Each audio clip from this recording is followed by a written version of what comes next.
আমি ইতিমধ্যে এই 1 ঘন্টা আগে আমি ঘোষণা দিয়ে আসছি, আমাদের দুটো উপজেলায়, সালতা উপজেলায় আগামী 3 দিন আপনাদেরকে আমি সময় দিয়েছি, আগামী 3 দিনের মধ্যে একটি সামাজিক সংগঠন করতে হবে মাদক এবং চাঁদাবাজির বিরুদ্ধে। একটি সামাজিক সংগঠন, সেই সামাজিক সংগঠনে প্রশাসনের নেতৃবৃন্দরা থাকবে, সমাজের গণ্যমান্য নেতৃবৃন্দরা থাকবে, স্কুল কলেজের টিচার, আইনজীবী তারা থাকবে, ডাক্তার থাকবে এবং এনজিওর যারা প্রতিনিধিরা আছে তারা থাকবে। তাদেরকে নিয়ে একটি সালতা উপজেলায় আজকে থেকে আগামী 3 দিনের মধ্যে মাদক প্রতিরোধের জন্য এবং চাঁদাবাজি প্রতিরোধের জন্য আপনারা একটি সামাজিক সংগঠন, একটি কমিটি করবেন। যে কমিটি প্রত্যেকটা গ্রামে গ্রামে, প্রত্যেকটা ইউনিয়নে তারা কমিটি করে একটি সামাজিক মূল্যবোধ তৈরি করবে, সচেতনতা তৈরি করবে মাদকের বিরুদ্ধে, চাঁদাবাজির বিরুদ্ধে, ইফটিজিং এর বিরুদ্ধে, এই সকল অন্যায়ের বিরুদ্ধে।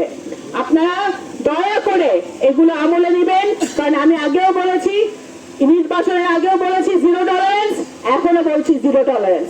এইটার কোনো ব্যত্যয় হয় নাই।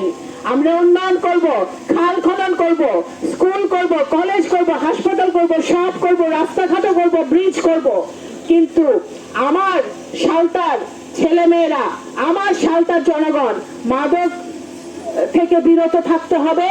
আমাদের মাদক সেবন এবং মাদক বিক্রি সবকিছু থেকে আমাদের বিরত থাকতে হবে, চাঁদাবাজি থেকে বন্ধ থাকতে হবে। আমি এখানে উপজেলা অফিসার আছে, নির্বাহী অফিসার আছে, আমি বলবো আপনারা দয়া করে এই খাল খনন কর্মসূচি যেন নিরপেক্ষভাবে এবং স্বচ্ছতার সাথে পালিত হয়। এখানে দুর্নীতির কোন ছিটাফাটাও যেন না পড়ে, সেটা আপনারা পুঙ্খানুপুঙ্খভাবে দেখবেন এবং দরকার হলে একটি এখানের জন্য একটি নিরপেক্ষ কমিটিও থাকতে পারে, যে কমিটি অত্র এলাকার সকল খাল খনন পর্যবেক্ষণ করবে।